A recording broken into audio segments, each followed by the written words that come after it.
right, welcome back to 6-1200. Hope you all had a good spring break. Today and this week we continue our segment on graph theory. I'm going to do more graphs. Today is undirected graphs, and next class will be directed graphs. But remember, an undirected graph, or the full mouthful is simple undirected graph, is what we defined a couple lectures ago. We have a set of vertices, V. We have a set of edges, E. Vertices can be anything, but the edges have to be pairs of vertices, and those vertices have to be distinct. So the set of edges is always a subset of this.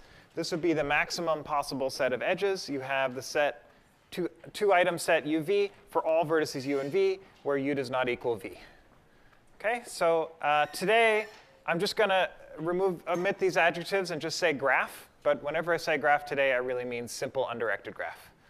Okay, and we're going to walk around in graphs today. So let's define a notion of walk. This is going to be similar to an execution in state machines. Next lecture will be even more like that. But for today, a walk is a sequence of vertices. I'm going to write that sequence with arrows, but it's really just a list. It's a finite sequence, let's say, where each consecutive vi to vi plus 1 is an edge in the graph. So this was like a valid transition in the state machine world. So this is like I equals 0, 1, up to k minus 1 is when that needs to apply. So if you have, let me draw a graph here.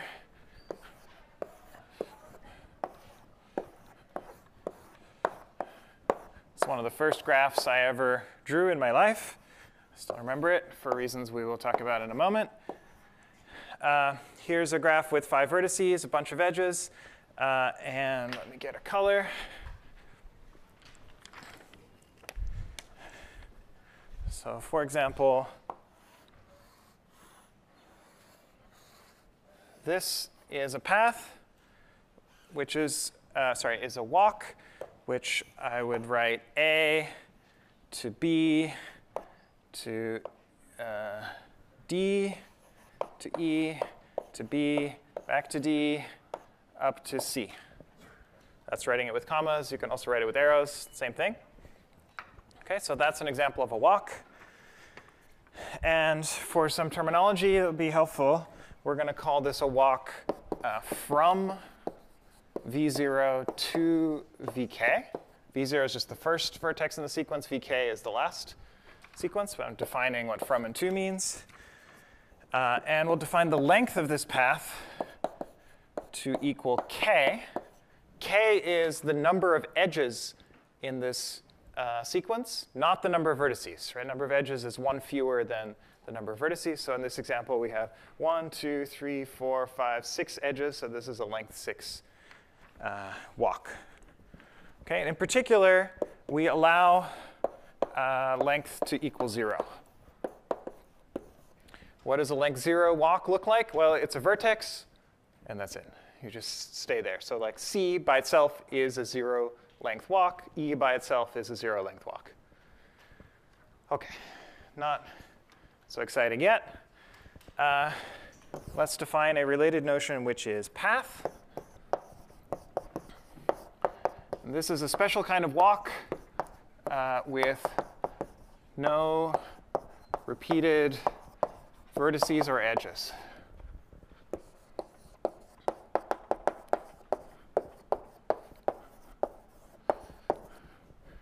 Okay, so in particular, not this path. This walk is not a path because it visits some vertices multiple times. It visits B twice. You can see that in the sequence. It also visits some edges multiple times. B to D is repeated. So if I redraw this graph,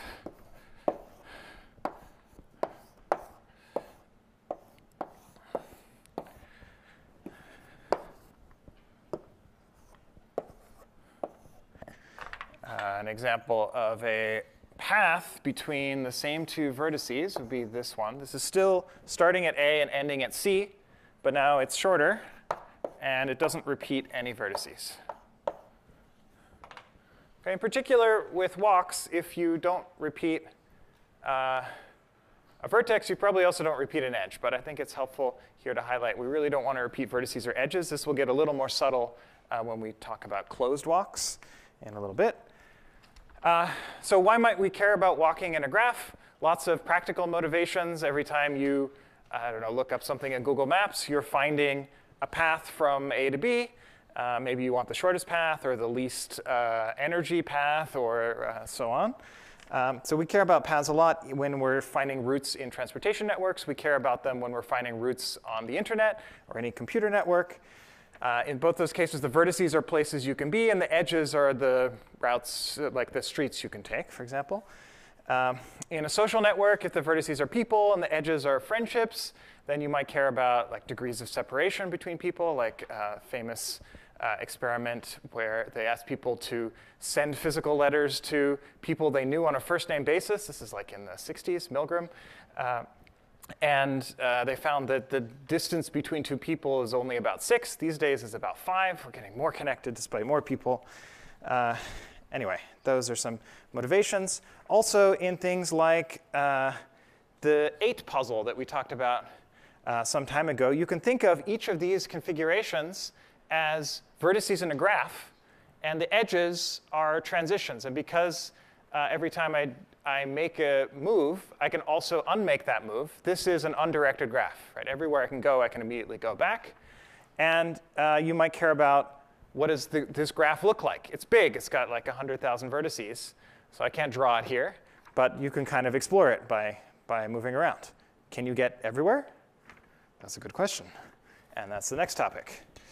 Connectivity is what this lecture is mostly about. So let's talk about connectivity. So we'll call 2 vertices connected if there's a walk between them.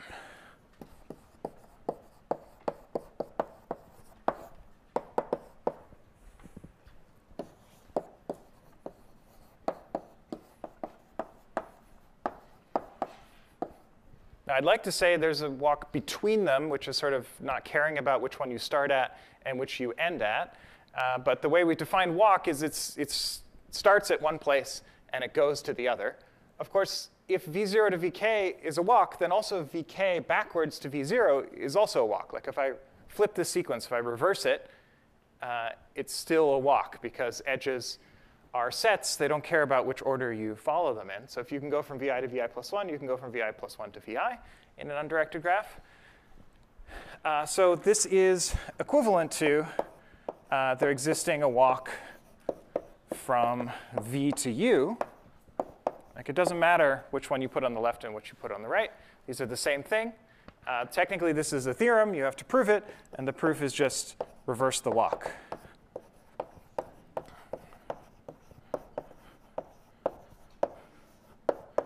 If I have a walk from u to v, I can reverse it and I get a walk from v to u. If I have a walk from v to u, I can reverse it and get a walk from u to v. So in either direction, these two things are equivalent.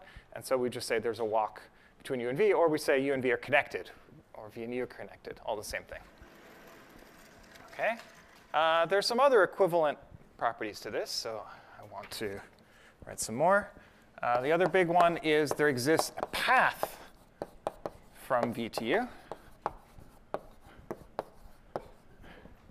This is perhaps a good moment to mention, so we're using words walk and path here in one consistent way throughout this class, but there are other classes, such as the very next class, 6.121, where this is called path and this is called simple path. So just a warning, there's 2 sets of terminologies for whether a walk is allowed to. Walks can always repeat vertices. Paths, sometimes they can, sometimes they can't. And in this class, they cannot. So we're going to use walk to mean the general thing and path to mean the specific thing where you don't repeat any vertices or edges.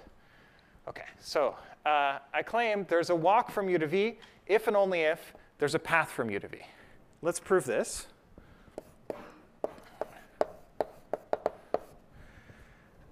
So remember, how do we prove that 2 things are equivalent? How do we prove an if and only if? we do it in two parts. We prove left to right and right to left. So I'm going to do right to left first, because this is the easy one. Why is it, I ask you, if I have a path from U to V, is there necessarily a walk from U to V? Any suggestions? Yeah. A path is a walk. A path is a special kind of walk. So if I have a path, then definitely I have a walk, because that path is the walk. So I would usually write path is a kind of walk. So that's the easy direction. The more impressive thing is that if there's a walk, then there's actually, not only is there a walk, but there's a walk that doesn't repeat any vertices or edges. This is trickier. And I'm going to tell you how to find it, because it needs a nifty idea. But first, we write the template, which is, OK, we want to prove that if there's a walk from U to V, then there's a path. So let's assume there's a walk from U to V. And let's give it, I'm not going to give it a name yet. So there exists a walk. There might be many walks. I want to try to choose not necessarily a particular one, but a more restricted type of walk that's possible because I know that these at least exist. So I want to take a shortest walk.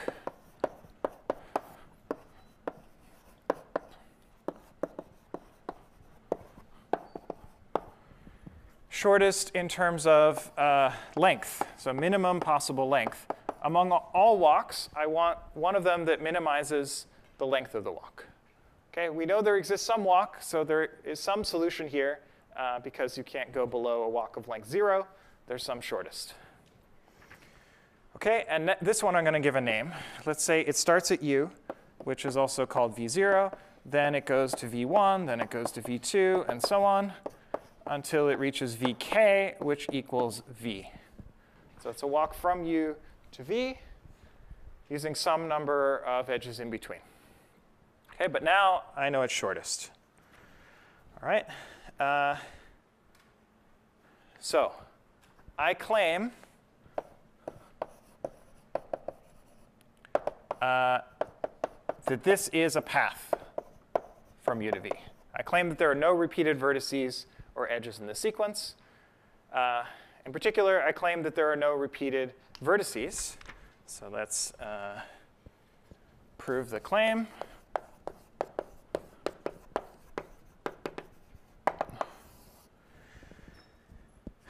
So maybe as a picture first. So suppose that, let's do it by contradiction. Let's suppose that the path does repeat a vertex. So it starts at U, and then it goes, which is V0. Then it goes to V1, and so on. Maybe at some point, after going for a while, it comes back to a vertex it's been to before proceeding to Vk over here, which is V. Okay, this is what a walk looks like that repeats at least one vertex. I claim this is the general picture, but you can write it down in words. Then the idea is, well, if the walk did this, maybe I should draw this as a continuous path in red. If the walk did this, where it repeats this vertex twice, why not just do this? That's a shorter path. And that contradicts that we started with the shortest path. If this path is strictly shorter than this one, that's a contradiction. Write that down a little more carefully. So for contradiction, let's say that Vi equals Vj for some I less than j.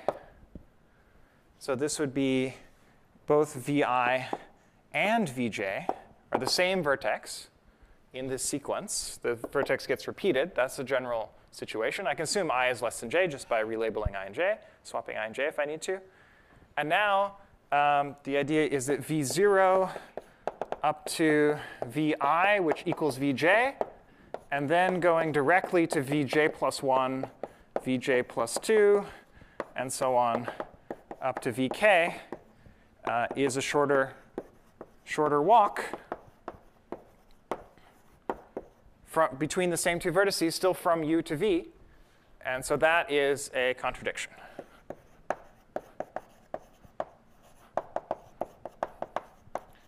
And so that ends the proof of the claim. And that ends the proof of this claim, that if there's a walk, I can turn it into a path. I take the shortest walk, and it turns out that must be a path, proof by contradiction. Okay?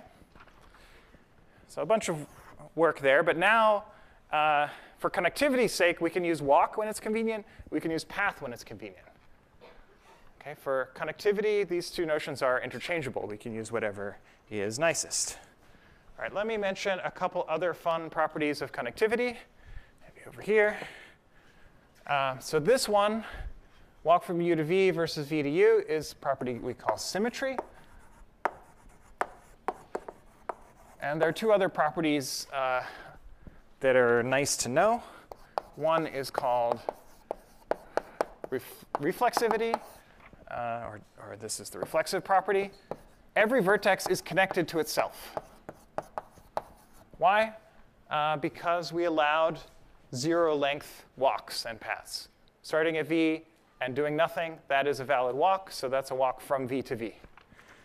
And another useful fact is transitivity. Connectedness is transitive relation. If we have u and v are connected, and we have v and w are connected, then we know u and w are connected. Why? This is a particularly nice proof by picture. Please don't think that proof by picture is a valid proof method, but I'll tell you the words in a second. Suppose we have vertices u, v, and w, and there's some path from u to v, and there's some path from v to w. Well, then there's a path from u to w. You just concatenate the paths. Or concatenate the walks. At this point, we could assume we had paths initially, but when we glue them together, it won't be a path anymore. Necessarily, it might be a walk. There might be some repetitions here and here. But for the easy proof, just take two walks, concatenate them, it's still a walk. Therefore, u and w are connected. Okay, next week, we'll talk about these properties, symmetry, reflexivity, and transitivity even more. So this is kind of a foreshadowing of that. But it lets us define some cool concepts about connectivity. So first, we're going to call a graph connected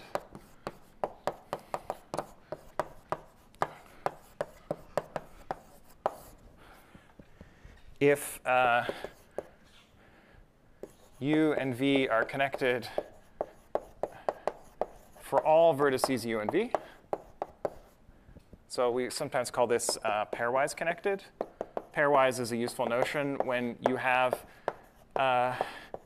something that only makes sense on pairs of elements, but you want it to apply to the whole structure, in this case the whole graph, not just pairs of vertices. Then you just put a for all over the two things, and that would be pairwise connected. But it really doesn't matter how you connected is kind of a robust notion because of things like transitivity. Like in an undirected graph, it's the same to say that every pair of vertices is connected as it is to say that there's some vertex that every other vertex is connected to because of transitivity. We know if you can get from A to B and from B to C, then you can also get from A to C. Okay, so this is sort of why connectivity is the right notion. Even more interesting is a notion called connected components.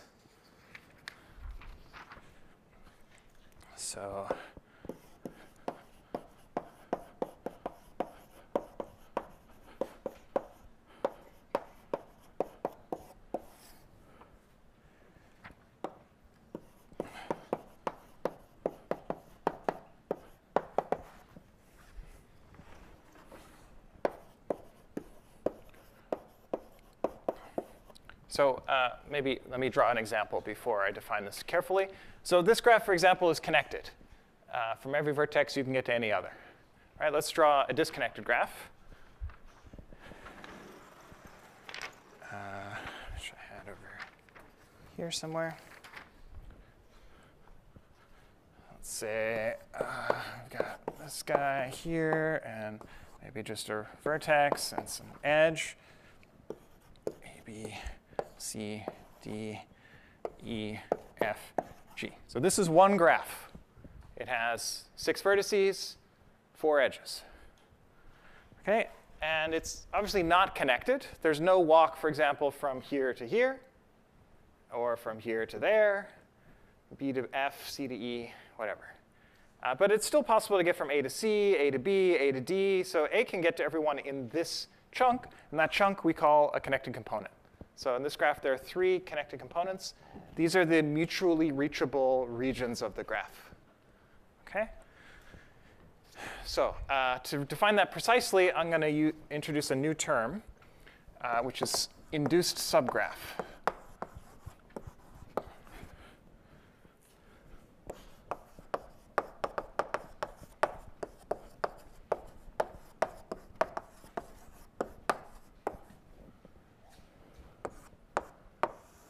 Okay. So what does induced subgraph mean? It's a notion, given one graph, it defines a graph that lives inside the original graph. It's a subset of the vertices and edges. That's what subgraph means. And it's defined by a set of vertices. So it's a subgraph induced by a particular set of vertices. In this case, the vertex set is all the vertices connected to V. This is nice shorthand for saying, give me all the U where U and V are connected. And as we said, it doesn't matter whether I say U and V or V and U, same thing. And the edge set is determined by this word induced. When I say induced, I mean I just specify the vertices, and then I want all the edges that could possibly make sense. So in other words, I want to take all of the edges UV that were in my original edge set with the property that both U and V are in my new vertex set. So for example, in this graph, if I take the subgraph induced by A, B, C, D, that means I take these 4 vertices and none of the others, and I take all the edges that are among those 4 vertices. So that would be 3 of them. These 3 edges, A to B, B to C, and B to D, are the 3 edges in my induced subgraph A, B, C, D. If I just take the subset F and G, these are all the vertices connected to F, say, then my subgraph will just be this picture with these 2 vertices and 1 edge connecting them. So that's what induced subgraph means. And so in particular, if I take the induced subgraph for vertices connected to a particular vertex, I get what I call a connected component. So this is one connected component here. This is another one. And this is another one. And those are the 3 connected components of the graph. And in general, the connected components partition the graph.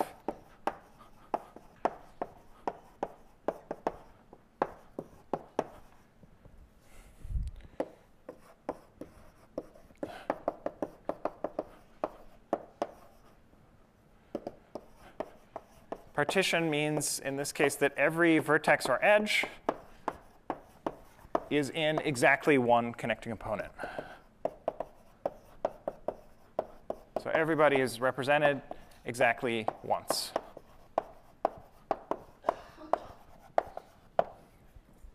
Okay, this is just a fact, which we will take as given. It, in some sense, follows from the symmetry, reflexivity, and transitivity of the connectivity relation. Cool. So that's connected components. Again, many possible motivations for connected components.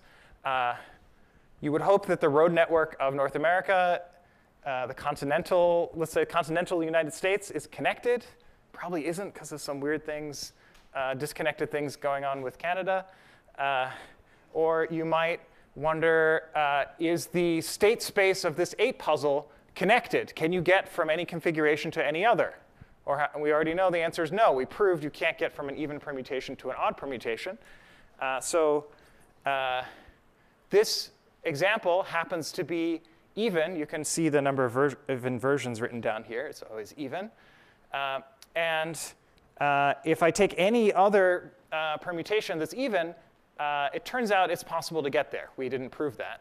What we did prove is that if we take a different configuration where the number of inversions is odd, all of these configurations cannot get to, they're in a different connected component from this one.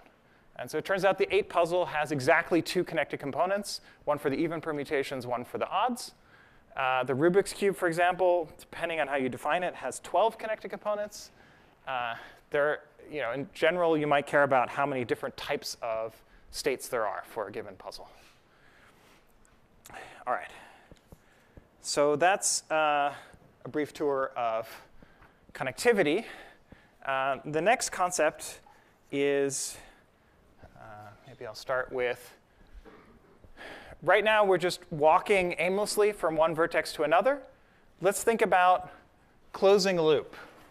What if I guess it's even more aimless. I start at a vertex, and what if I want to come back to the same vertex? This is what we call a closed walk.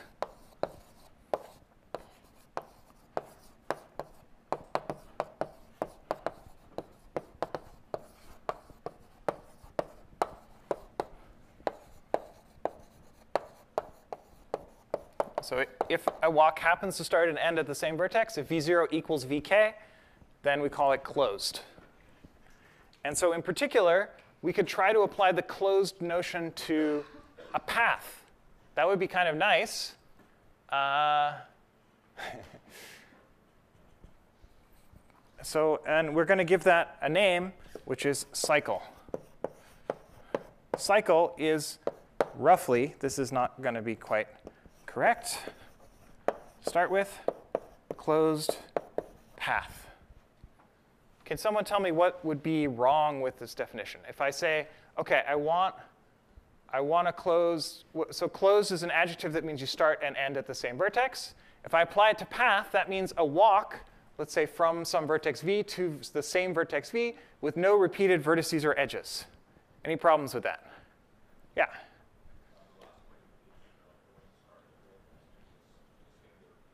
Right, the one you start with is going to be repeated, because that's what we wanted. We want the start and the end to be the same.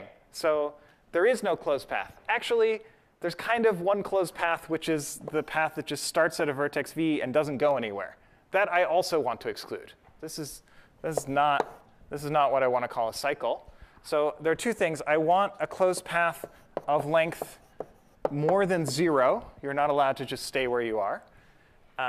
And I need to add this exception that the first vertex equals the last vertex. I don't want any other vertices to be the same. OK, so this is sort of a correct definition, except I'm not a big fan of definitions with exceptions. So I will write another equivalent and less controversial definition, which is, let's start with our notion of walk. And we want a closed one.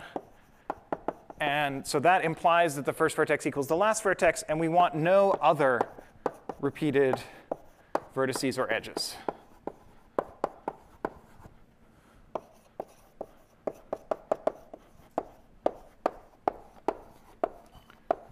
And whereas with walk, or with path, it wasn't that big a deal that I said no repeated edges. Because if you repeat an edge, you also repeat its endpoints. So repeating an edge implies repeating vertices, but I put them both in there just for emphasis. Here it actually matters.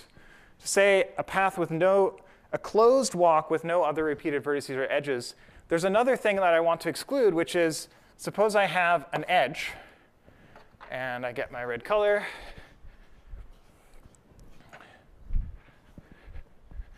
And I start at this vertex, I go to the other one, and come back.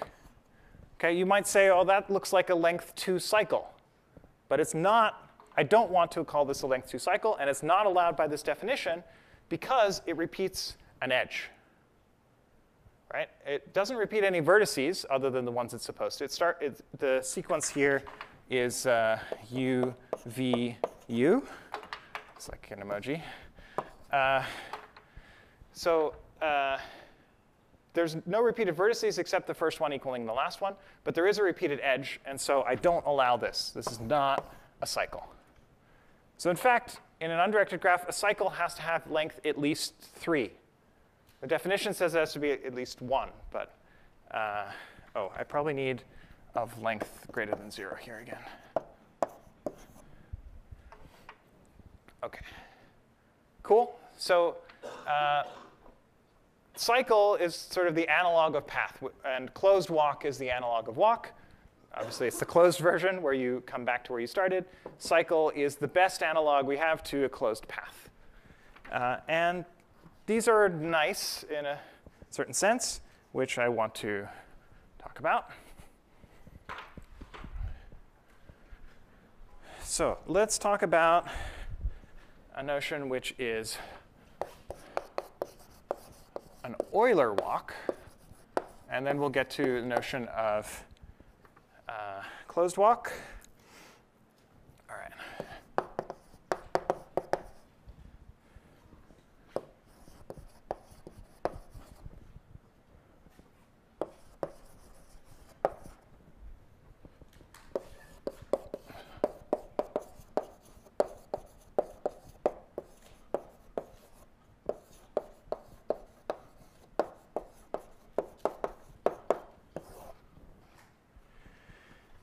So Euler walk is a particular kind of nice walk that visits all of the edges exactly once.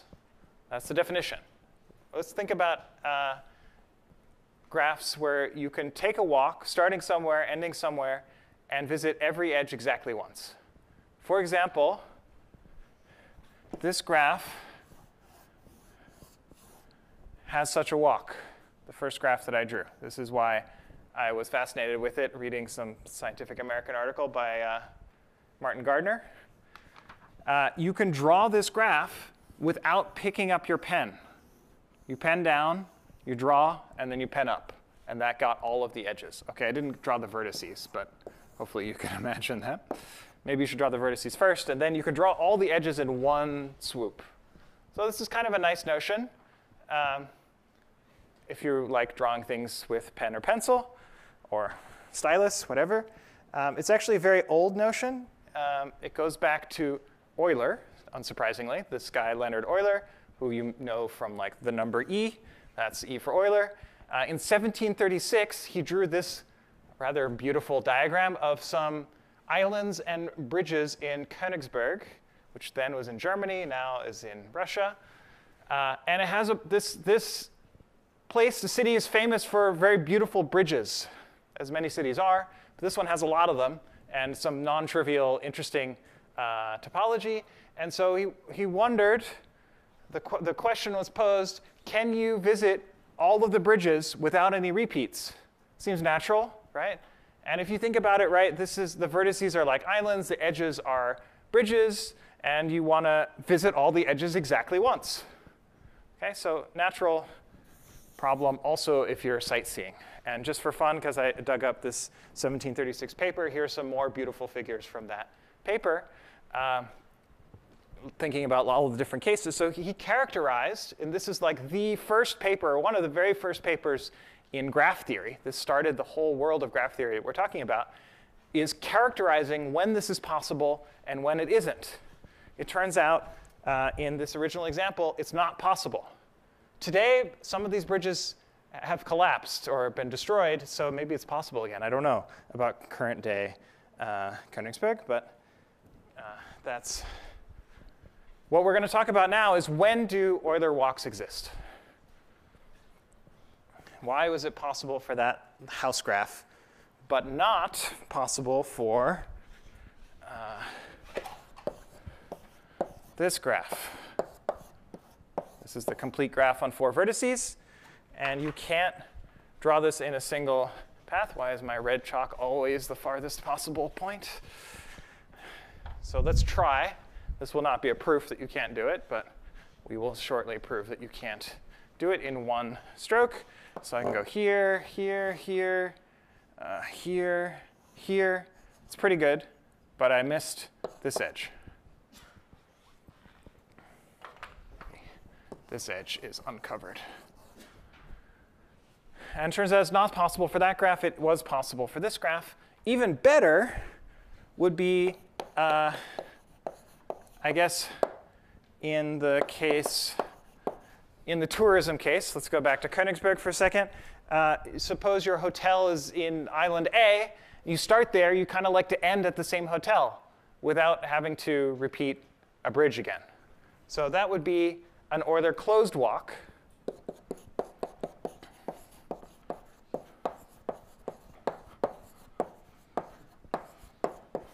And that we call an Euler tour, just because that's more common terminology for it. So that's really where you start. So closed means that you start and end at the same place. Euler means you visit every edge exactly once, every edge of the graph. Okay, so that's even nicer. Turns out that's not possible in this graph. If you look at it, I started at this vertex here, and I ended at this vertex here. And that was the best I could do. I couldn't actually start and end at the same vertex. If, for example, I added another vertex and a couple more edges, then it would be possible for me to complete the tour like this. Okay, so the new graph I drew here with 6 vertices instead of 5, that one has an Euler tour. The original one just had an Euler walk, and this one has neither. So how can we characterize which graphs these are? So we're not going to read Euler's paper. It's in Latin, a bit hard for me to read. We'll write our own proof. This will be the main theorem of today, though we have a fun topic afterwards as well. So first, let's think about the tour case. That turns out to be cleaner.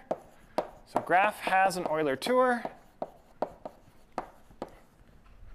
if and only if it's connected. That's certainly necessary because we said it should visit every vertex. You don't have to include this as part of the definition, but it makes the characterization cleaner. And we also need that every vertex has even degree. For an Euler tour, for a closed walk, we need every vertex to have even degree. Let's check that in our examples. This graph, remember the degree of a vertex is how many edges are incident to it. So the degree of this vertex is 3. Degree of this vertex is 3. This graph is symmetric, so all the vertices have degree 3. 3 is an odd number and not even. Right? In this graph, this is degree 2, this is degree 4, this is degree 4. So far, everything's even. This one is degree 3. This one is degree 3 in the original graph. If I add this dotted part, then I convert this into degree 4 and degree 4 and degree 2 down here. And so then all the vertices have even degree. So it seems to be working. But let's not do a proof by example. Let's prove it in general. OK. So again, this is the top level statement here is an if and only if. So we need to prove each direction separately. Let's start with the easy direction, which is left to right. So if I have an Euler tour, let's give it a name. Consider an Euler tour, V0 to V1 to Vk, and Vk equals V0. Right? That's because it's a closed walk. All right? Now I want to look at, let's basically count edges incident to Vi, or some vertex. I think that's an unnecessary sentence. Let me rewind. Let's look at each visit, Vi minus 1 to Vi to Vi plus 1. To a vertex Vi. So in this path, I'm just looking at a little piece of the path of 2 consecutive edges from Vi minus 1 to Vi plus 1. And I'd like this to work even with wraparound, because this is a closed tour. We start at V0, and we end at v0. So we do some stuff, and then we end up back at v0. So I'd like to just consider 3 consecutive vertices on this tour. Sorry, the wrong directions. This way. Including possibly v0. So to do that, I want to treat this modulo k plus 1, I guess, and this also modulo k, actually. Because vk equals v0. So if I work modulo k with these indices, and for every vertex I look at the one previous, possibly wrapping around to vk minus 1, or vi plus 1, possibly wrapping around back to v0, then this is a well-defined notion for every vertex on this visit. Okay? When I look at this, that visit to vi, in particular, that's visiting a vertex, and it also includes or visits 2 edges incident to vi. Sort of what goes in must come out. So if I'm looking at a vertex here, vi, this is the previous one. No, this is the previous one. Vi minus 1 to vi plus 1. By visiting vi, I visited one edge coming into vi, and I visited one edge coming out of vi. And so that's 2. And maybe this path visits this vertex vi again as some other vertex vj. But every time it visits a vertex, it visits 2 edges incident to it. Okay, so that means the total number of edges visited is going to be even, because I just keep adding 2, and then 2 more, and 2 more. So total number of edges, I guess visited edges incident to any vertex must be even. And how many edges incident to that vertex do I visit? Well, all of them, because an Euler walk has to visit every edge exactly once by the end. So this total number of visited edges incident to a vertex, that's exactly the degree of the vertex. It's exactly the total number of incident edges. So this shows that if you have an Euler tour, all the degrees must be even. Okay? What goes in must come out. It also has to be connected just because it has to visit every vertex. And so by visiting every vertex, in particular, that is a walk between any pair of vertices. Or you take pieces of that walk, and you can go from any vertex to any other. Okay, so that's one direction. That's the easy one. Let's do the hard one.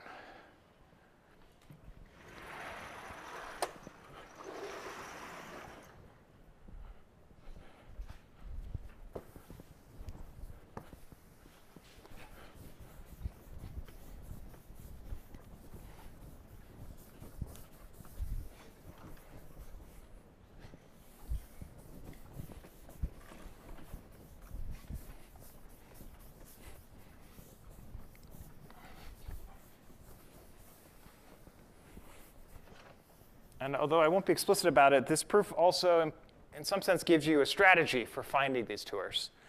They're not too hard to find. OK, next page. So now we want to go from right to left. So we get to assume that the graph is connected and that all the vertices have even degree. Say all degrees even. And we want to show that the graph has an Euler tour. Okay, for this proof, so there's one clever idea, and then the rest is just mechanical. Whereas before, in this proof that I just erased, in order to convert a walk into a path, we took the shortest path, shortest walk, and the shortest walk ended up having to be a path. For Euler tour, we kind of want to do the opposite. I want the longest walk that doesn't repeat any edges. The longest walk that doesn't repeat any edges, that turns out it will visit every edge exactly once. So for that, it's maybe useful to define another term, which is trail. We're really not going to use this much in the class, so feel free to forget it, other than in the context of this proof. which is a walk with no repeated edges. So in other words, it visits every edge at most once. And then we're going to take the longest trail. So subject to every edge being visited at most once, I want to visit as many edges as possible.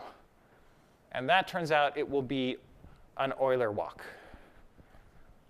OK, so let's take the longest trail in the graph. And I'll call it T.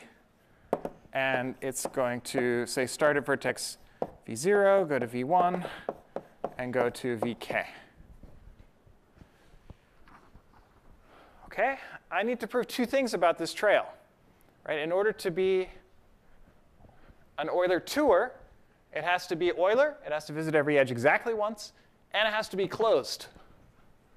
Turns out it's helpful to prove closed first. So first claim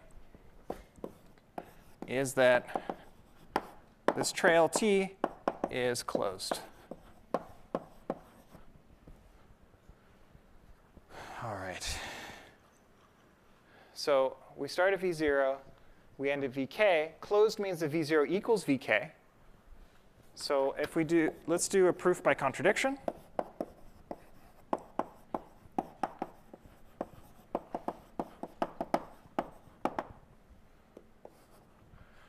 Suppose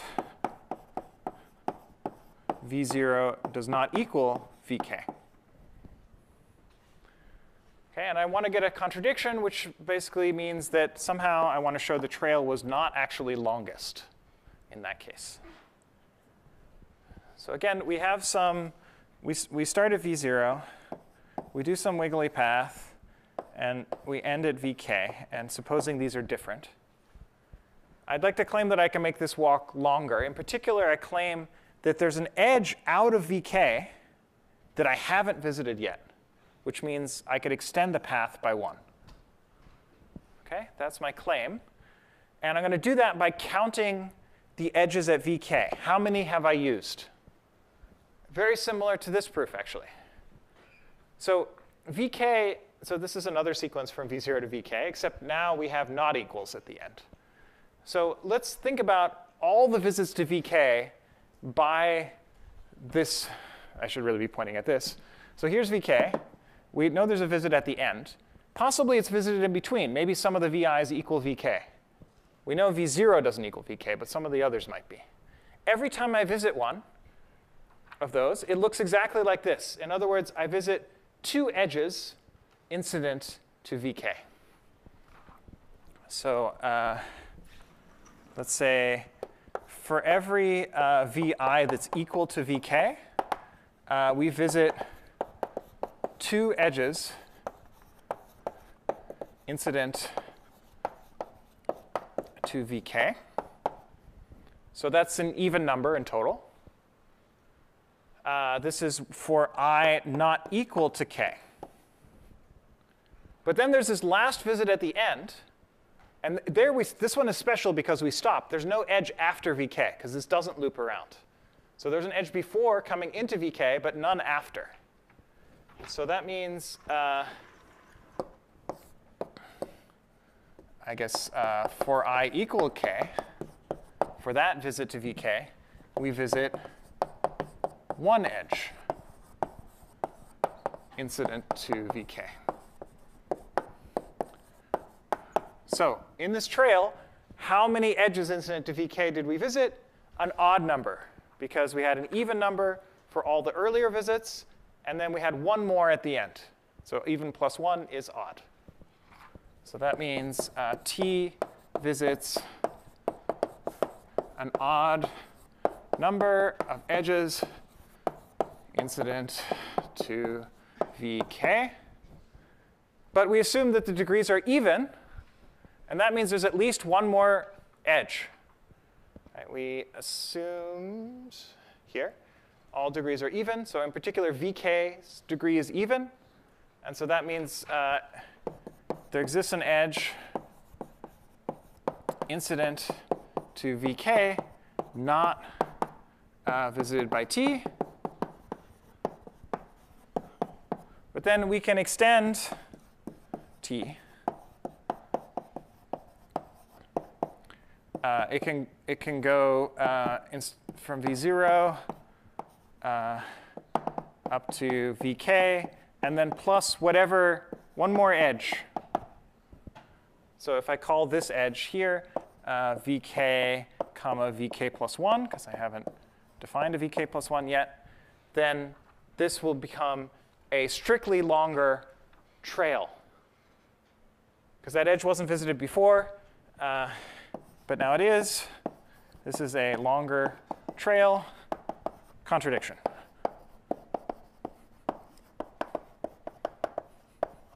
What did it contradict? I assumed here that v0 does not equal vk. So in fact, we learned that v0 equals vk. In other words, t is closed. So I've proved this claim. I haven't yet proved the whole thing I want. So at this point, I've proved that my walk is closed, but I still need to prove that it's Euler. Those are the two things I need to show. So let's do that next.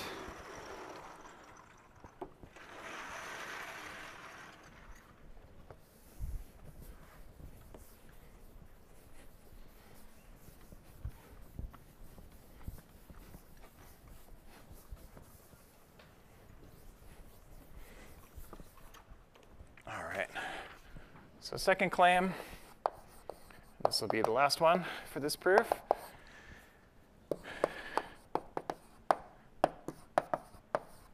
So t visits every edge.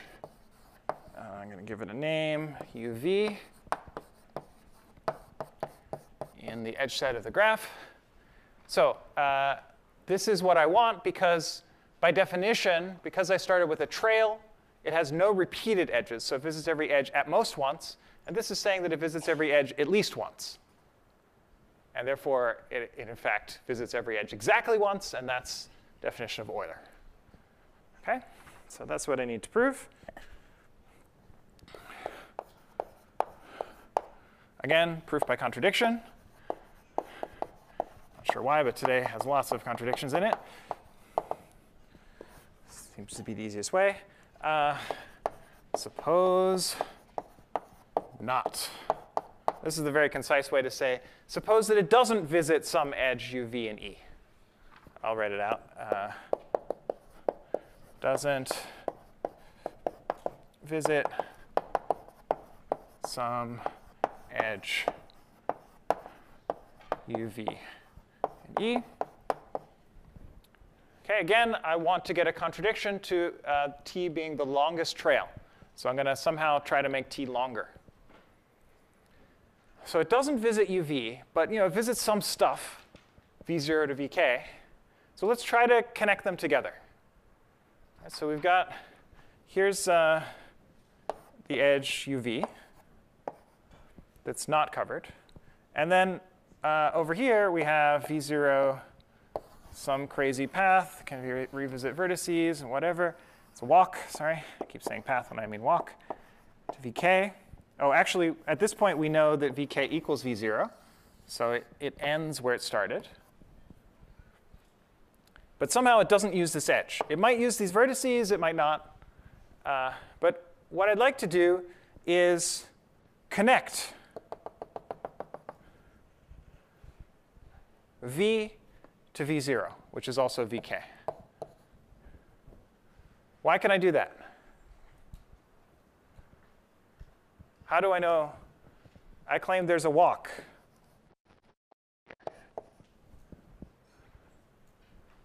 Yeah. Because we assume the graph is connected. Way up here, assume connected. That's part of this characterization. So when we're going from right to left, we get to assume the graph is connected. Therefore, all pairs of vertices have a walk. So in particular, these two vertices have a walk. Now, it's not part of the trail. It's just another walk. So this thing over here is t. And this thing I'm going to call w. OK, so let's write down some words.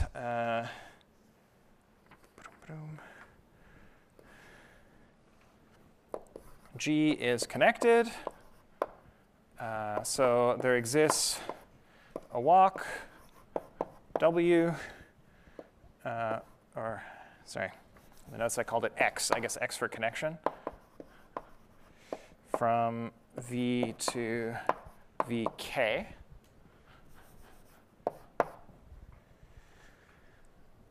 Okay. I think I really want this to be a path, if you don't mind. We know for connectivity's sake, this is the same thing. If there's a walk, there's also a path. So now let's assume furthermore this is a path. In particular, because I want it to be a trail, so I don't want it to repeat any edges.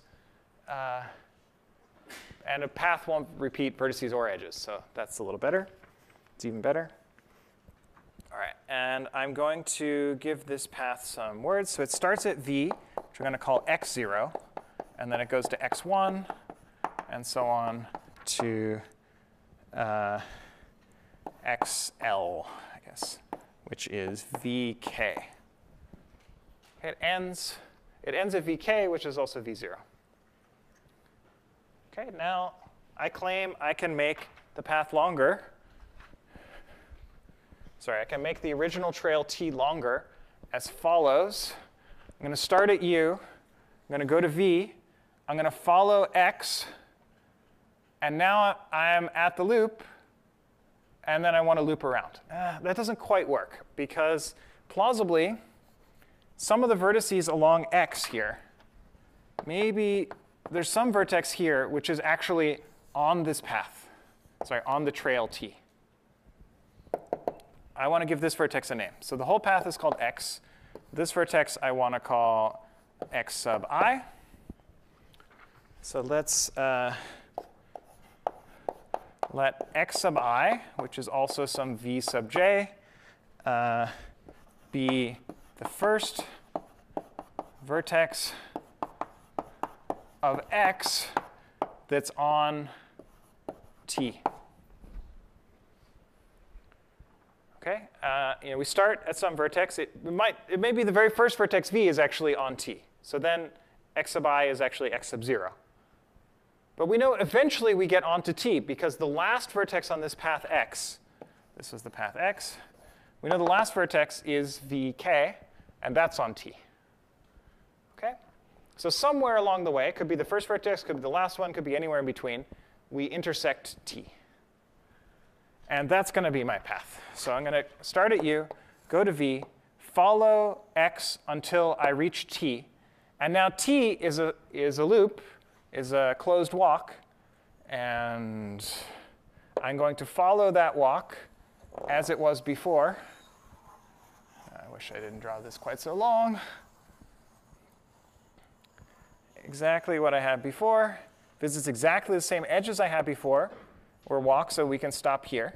I claim that this red walk that I drew is a longer trail. Why is it longer? Because it has this edge now, uv, which it didn't before. And it has all the edges we had before. Maybe it has some more here, but it also might not. Maybe these two vertices are the same. But we got at least +1 here. And we visited all the edges we had before. And because of the way we chose xi, all of these edges were not used before. So it's still a trail. And so I guess, what do I write? U to v, which is also known as x0. Then we go to xi. Xi equals vj. And then we go to vj plus 1, and so on around t. In the notes, I wrote it explicitly. You go from vj up to vk, and then you loop around, and you go from v0 up to vj again. And that will be all the edges we had before. So it's longer. And it'll still be a trail, because we didn't, all the edges that we added were not in the original trail t.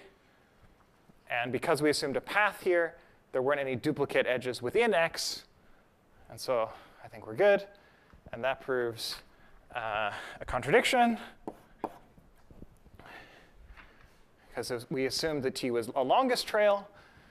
Therefore, t actually visits every edge in the graph. It also visits every vertex at least once, just because the graph is connected. If you visit all the edges and your graph is connected, then you definitely visit all the vertices. Okay, so that proves this theorem. Any questions? A lot of details there. It's one of our bigger proofs, but it's pretty cool. All right. This was Euler tours. You might also wonder about Euler walks. So we've now shown in particular that this graph with the extra vertex here is indeed Eulerian. I mean, I also drew it, but we now understand why.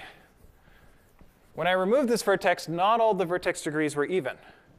2 of them were odd. It turns out that's the right answer. So corollary, remember, means a theorem you can prove from the previous theorem or follows fairly easily. So I claim that a graph has an open Euler walk. Open here just means not closed. So we've already characterized the situation of closed Euler walks. That's this theorem. That's the Euler tour. So what's left is to characterize when there's an open Euler walk, where you start and end at different vertices. So let's suppose that we don't have a closed Euler walk, but we do have an open one.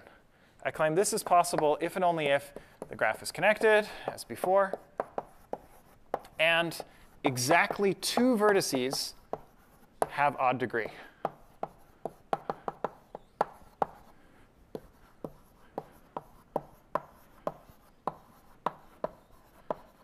Intuitively, those odd degree vertices are where you start and where you end. If you look at this example with this erased, I started here, which had degree 3. I walked around and I ended here, which also had degree 3. So the odd degree is essentially to compensate for starting and ending at those vertices. And that turns out to be all you can do. So if you have a graph with all even degree vertices, then there's an Euler tour. And if you have a graph with 2 odd degree vertices, then there's an Euler walk. If you have more than 2 odd degree vertices like here, there's neither. What if I have 1 odd degree vertex? Yeah. That's impossible. What are you talking about? Because the number of odd degree vertices is even. I think you probably showed that in recitation. Okay, so, or even lecture, I don't forget. Follows from the handshaking lemma from lecture. So those are your options. Cool. Let me sketch a proof of this, and then I want to go to the last topic, which is trees. So I want to the easy direction, as before, if you have an Euler walk, you're still connected. And if you do the accounting right, you can see the number of degree 2 vertices should be odd, because it's just like this proof. But now it's not symmetric. We can no longer do these things modulo k, which was really nice. Every visit looked the same, because now there's v0 and vk are visited in a different way from every other vertex. And just like we said before, the last visit has only 1 edge coming into it, so that makes this one odd. And the first vertex has only 1 edge going out of it, so it makes that vertex odd. So this is sort of easy. Proof is in the notes if you're interested. The interesting part is the other direction. I mean, this is like roughly as before. OK, let's suppose that we have exactly 2 vertices of odd degree. I want to claim there's an open Euler walk. And I want to do it without repeating this giant proof. That's a lot of work. I mean, you could repeat it and be more careful, and you can prove the Euler walk thing. But in fact, there's a way to convert this problem into the Euler tour problem. So I'm going to do it by picture. Suppose you have a graph, and you have 2 vertices u and v, which are odd degree. Maybe they're also just odd in general, but they're odd degree. And now I'm going to modify the graph. I'm going to construct a new graph, G prime. So this graph that I drew is G here. And in G prime, I'm going to add a new vertex x and 2 edges from u to x and x to v. Why did I do that? Because now all the degrees are even. Right? In G, the degree of U was odd, and in G prime, it's 1 larger. So now it's even. Same for V. And X has degree 2. So now everything's even. So that means G prime has an Euler tour by the previous theorem. So that was, I don't have to repeat the proof. It's just I can apply the theorem as a whole. And now I want to convert this tour into an Euler walk in G.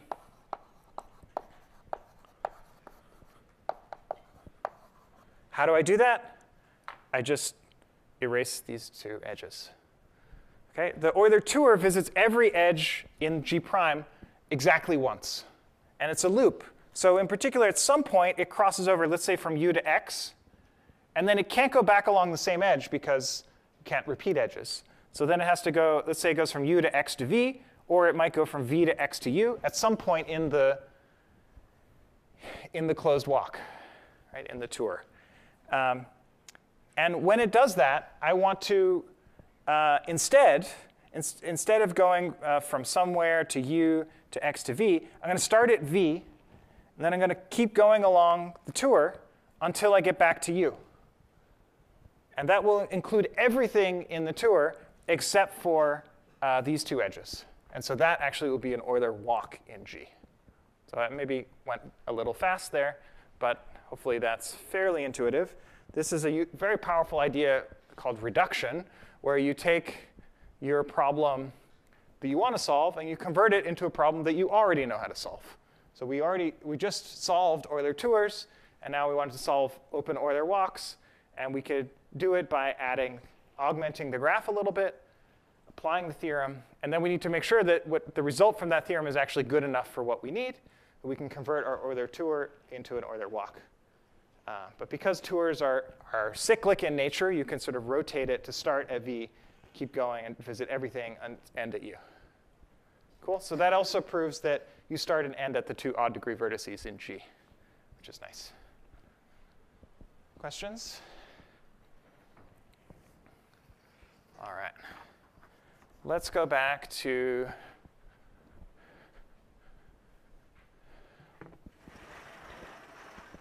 trees. So we talked about walks, paths, cycles, connectivity, Euler things. And last topic is trees.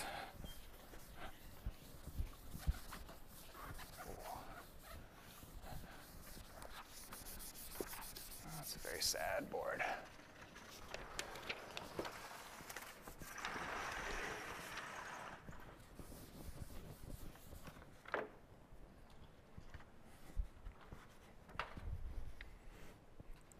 I guess now for something completely different. Now we know how to draw graphs without raising our pen. Define something called a tree, which you've probably heard the word tree many times in the past, not just nature trees, but also computer science trees are all over the place, like your directory tree, or I don't know. There are trees everywhere. If you've done any data structures, you know about trees, tree data structures.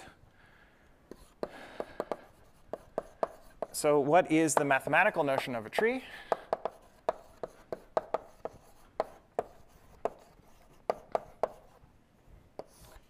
It's a graph. And again, today, we're always simple undirected graphs, and trees always require that. It's a graph that is both connected and acyclic. Acyclic just means no cycles. What's a cycle?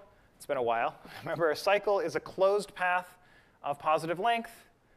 So it doesn't repeat any vertices or edges except that the very first vertex equals the last vertex. Okay? So if there are no cycles, there's no way to do this, then we call it a tree. And some examples of trees. Sure. Just a path is a tree. This is a special kind of tree we call a star. It's one vertex connected to a bunch of things. In general, it looks something like this. Okay, if you've seen computer science trees, these can be a little bit different. So the only thing we're requiring here is that they're connected. So this is a tree, but together this is not a tree. It's actually what we call a forest. This would be a forest with 3 trees in it, or individually, these are each a tree graph. Okay. Let's prove some properties about trees, because they're so useful.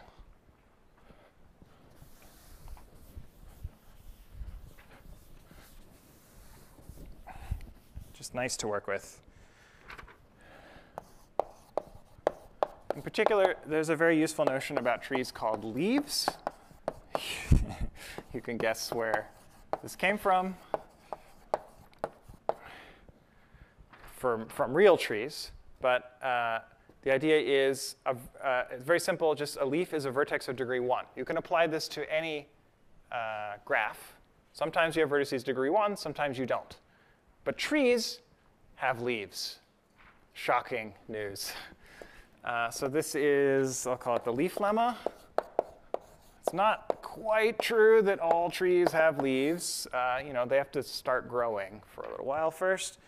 And in mathematics, this is every tree of, I guess width is better, at least 2 vertices has at least 2 leaves. So as long as your tree is not this graph, okay, maybe I'll add it to my list of examples. These were all trees. Also, single vertex is a tree, but it doesn't have any edges, and it has degree 0 vertex, no degree 1 vertices. Okay, so other than this exceptional case, every other tree has at least 2 leaves. Okay, where are the leaves in these graphs? Here's a leaf, here's a leaf, here's a leaf, here's a leaf. Okay, this one just has 2. This one has a whole bunch of leaves. Okay, let's sketch a proof of this lemma, which is a familiar technique.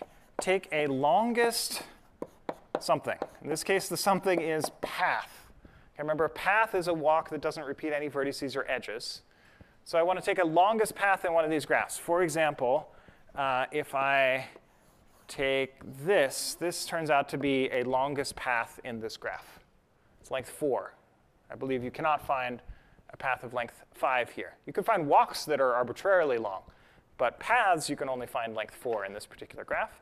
I claim that the first vertex and the last vertex in that path must be leaves. So ends must be leaves. And they must be distinct. Okay, why are they distinct? Well, this is a path, and path can't repeat vertices. So unless the path has length 0, the start vertex and the end vertex are different. Okay, it's not length 0 basically because we're not in this case. In this case, there's no edges. You can't follow anything. But as long as there's at least 1 edge, then you know there is a path of length at least 1. And so the start vertex and the end vertex will be different. And furthermore, I claim they must be leaves. Basically, if this vertex didn't have degree 1, so there wasn't just this one way to exit, there'd be another edge incident to that vertex, and then you could have made a longer path. So contradiction. Okay, I'm going to call it there, and you can read the notes for more details. And instead, I'm going to tell you what you can do with these leaves. Why are they useful?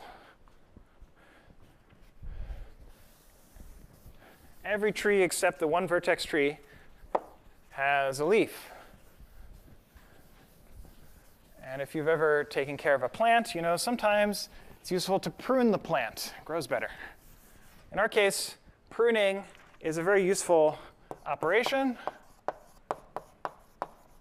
that lets us use induction. We've seen some inductions for graphs. And trees are really nice to induct on because they have leaves to trim. So this is a theorem for any leaf L in a tree T. T minus L is a tree. Okay, what is T minus L? This is the graph induced by all the vertices minus L. So in other words, it's the graph you get if you take the tree and you clip off the leaf and its incident edge. That's the negative version. The positive version is you say, I keep everything except L, and I take all the edges among those vertices that do not include L. That will end up having, let's call this T prime. The number of edges in T prime is going to be one less than the number of edges in T. And the number of vertices is also going to be one less, because we removed one vertex and one edge. So here's our tree. Here's a leaf. This whole picture is T, and this inner picture is T prime. Okay, this is a leaf L.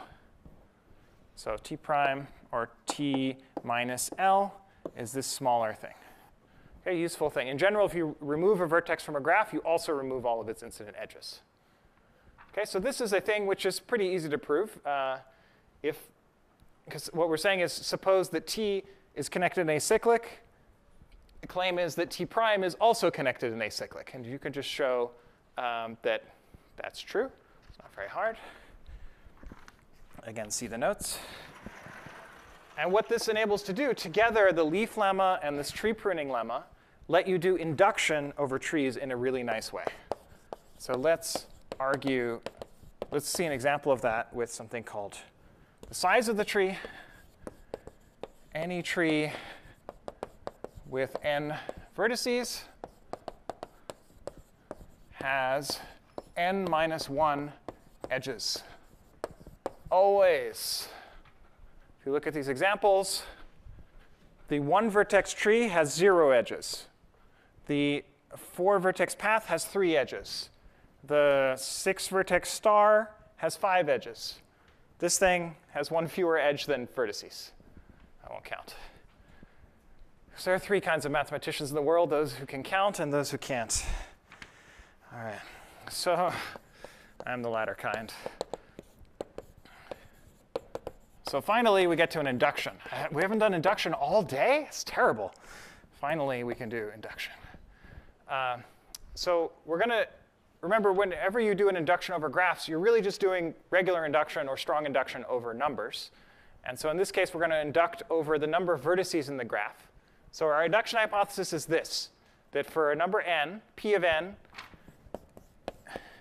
is this statement that any tree with n vertices has exactly n minus 1 edges. I should write exactly here. OK, and we're going to prove it by induction, so we probably need a base case. What is the smallest possible thing that n can be? 1. Remember, we forbid 0 vertex graphs. You have to have at least 1 vertex to be a graph. So in n equals 1, that means there's only one graph with n equals 1, and it has 0 edges. Great. Ooh, my vertex looks a lot like my number 0. Sorry. OK, so let's do the induction step. Now we're going to use all of these beautiful lemmas that we have about leaves. So let's suppose that n is bigger than 1. In other words, n is at least 2. And therefore, the leaf lemma applies. It says if you have n at least 2, you have at least 2 leaves. I actually only need 1 of them. But let's say by leaf lemma, there exists a leaf, and let's call it L. Okay? Now I'm going to apply this tree pruning lemma. That says if now I have a leaf, I can remove it, clip it, take a new graph T prime, which is everything in T except L. Okay, so by tree pruning, T prime, which is T minus L, is a tree. Not only is it a tree, it's a smaller tree. It has exactly n minus 1 vertices. Okay, so I can apply induction. Because in our induction step, we get to assume that this property is true for all smaller n. That's strong induction. In particular, it's true for n minus 1. That's weak induction. So by the induction hypothesis, we know that T prime has one fewer edge than vertex, and it has n minus 1 vertices, and so it has n minus 2 edges. And T prime was everything in T except for one edge, that measly edge connected to L.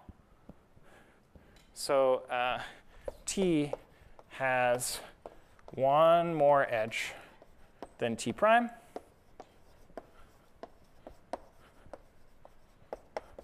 So it has n minus 1 edges, and that's what we needed to show.